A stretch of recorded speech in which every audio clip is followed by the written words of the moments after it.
Brooklyn is one of the cities in the United States that has been taken over by mafia gangs, and the police are powerless to intervene.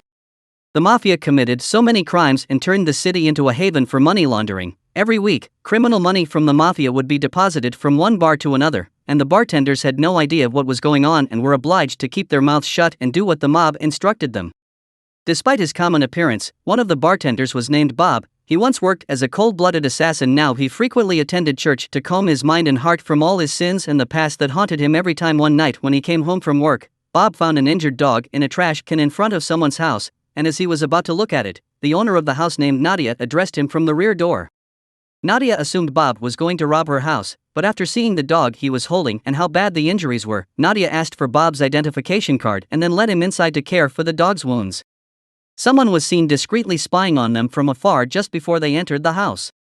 Inside, Bob asked why someone would use the back door instead than the front door. Nadia claimed that she lived alone and was afraid that someone would rob her house, so she constantly closed the front door and refused any visitors. Looking at the dog's wounds, which appeared to be caused by a rock, Nadia assumed it was the fault of its previous owner. She said that she was too busy with her job during the day, so it was preferable for Bob to handle it.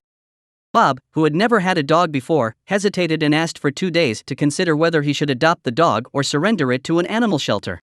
The next night, at the back of the bar, Bob asked Marv what he would think if he tried to adopt a dog, to which Marv replied that a once cold-blooded assassin was never a perfect match with a small dog. Both of them then continued their work, but while they were working, 2 masked robbers appeared in front of them. Don't think about it, just feel it. Fucking feel the bear! And Bob oversaw one of the robbers' arms and saw a dead watch worn on it. After the 2 robbers left, Bob and Marv saw the bartender gravely hurt.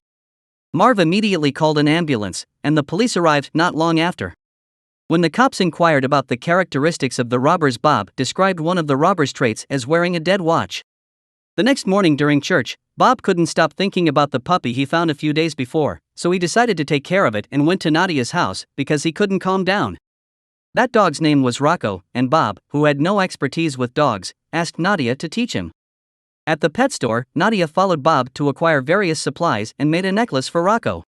When they returned from the pet store, a man was spying on them again, much like the night they discovered Rocco. Marv was observed with one of the masked robbers from yesterday in the middle of the night. Apparently, Marv was the one behind the crime. He hired 2 criminals to loot his boss's pub owing to gambling debts plaguing him. Marv was enraged with the thieves since their recklessness in hitting the bartender brutally prompted him to call an ambulance and triggered the police visit. Marv then urged the other robber to tell his comrade to throw away his dead watch so the police wouldn't know where they were. A week later, Bob and Marv were cleaning the back of the bar when the mob leader who owned the bar, Shavka, got there all because of the story he heard about the robbery last week. He abruptly opened his van's back door and displayed one of the grunts he tortured for betraying him, then ordered them to return all of his money regardless of the cause or complaint. The next day, while taking Rocco for a stroll in the park, he met Nadia, who volunteered to take turns caring for Rocco when Bob was at work, which he gladly agreed. Before they parted, they both exchanged mobile phone numbers, and their connection got stronger from that day forward. Nadia frequently took the time to have lunch with Bob and accompany him on a walk with Rocco almost every day. But that afternoon, after Nadia returned home, a mysterious man who had been spying on them finally appeared and greeted Bob. The man was Eric. He looked at him cynically while complimenting his dog, saying it was very cute, then immediately left. After returning home, someone knocked on Bob's door. It turned out that the person knocking was Eric. Out of the blue, he said that Rocco was his dog. He even had Rocco's adoption certificate. He threatened that if Bob did not want to be reported to the police for kidnapping Rocco, he had to pay the sum of $10,000 within a week. Before leaving, Eric took Bob's umbrella while threatening that he could take Rocco whenever he wanted, just like what he did to the umbrella if Bob could not provide the money he asked for before next week. When Bob and Marv were cleaning the trash the next afternoon, they noticed a suspicious plastic bag hanging on the fence.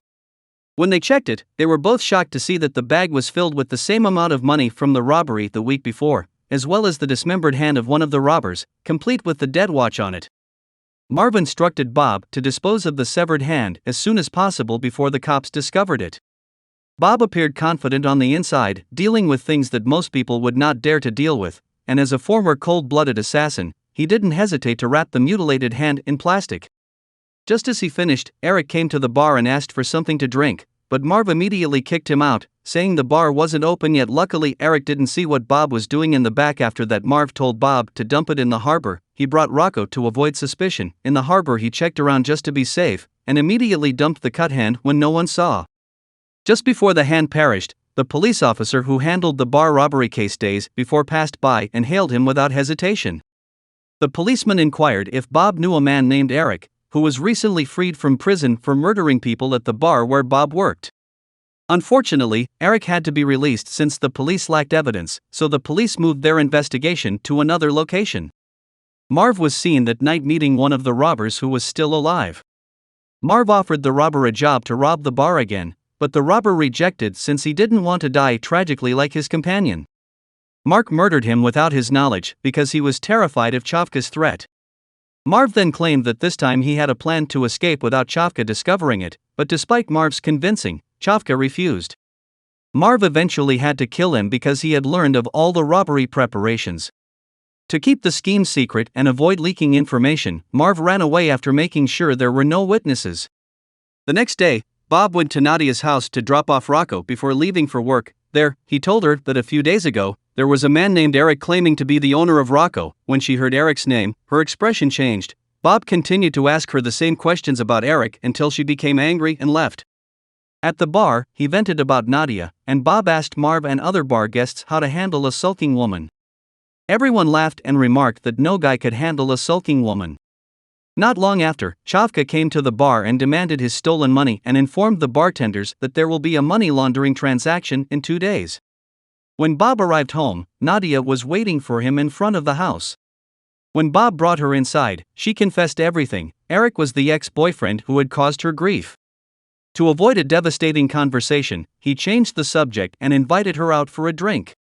They spoke about many subjects until daybreak. Bob then drove her home before leaving, and she thanked him for the night, despite the fact that it was only a casual conversation.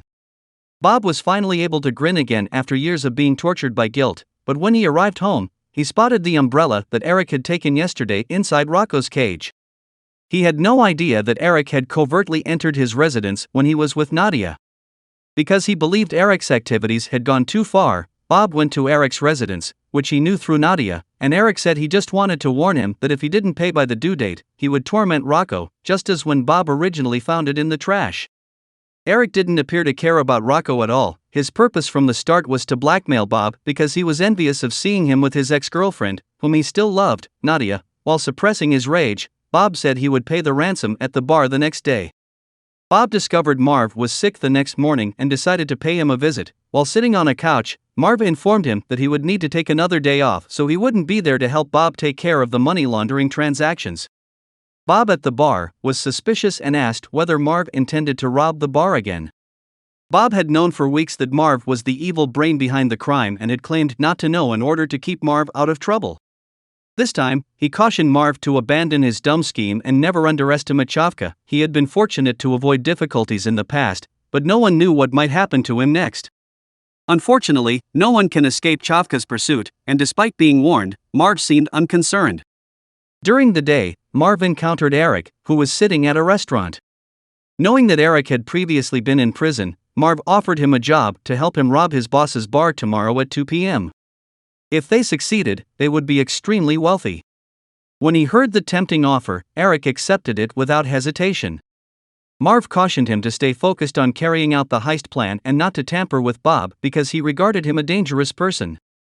Eric broke into Nadia's house the next day, and when Nadia returned home, she was astonished to see her ex-boyfriend inside. Eric was initially pleasant to her. He only wanted to convey that he still loved her and wanted her back. She kept urging him to leave her alone, which enraged him. He forced her to accompany him to the bar where Bob worked and told him that they were back together so he would leave them alone.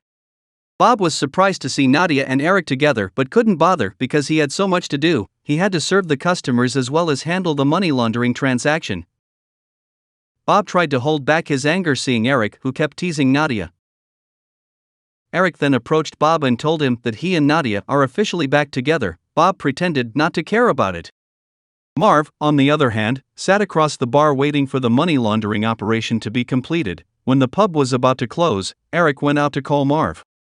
Nadia then said that she was forced to obey Eric and face death if she did not. When Eric arrived, Bob gave him the ransom he was seeking for the entire week, but Eric instead forced Bob to give him all of Chavka's money in the safe while threatening him with a revolver. Bob was unusually calm and casually began to relate his dark background as a vicious mafia. His innocent look today was his penance for his actions in the past. Every week he diligently attended church to repent and be a better man. Bob felt terrible for Eric, and instead of taking all the ransom money he tried to awaken the sleeping beast within of Bob. He was shot to death.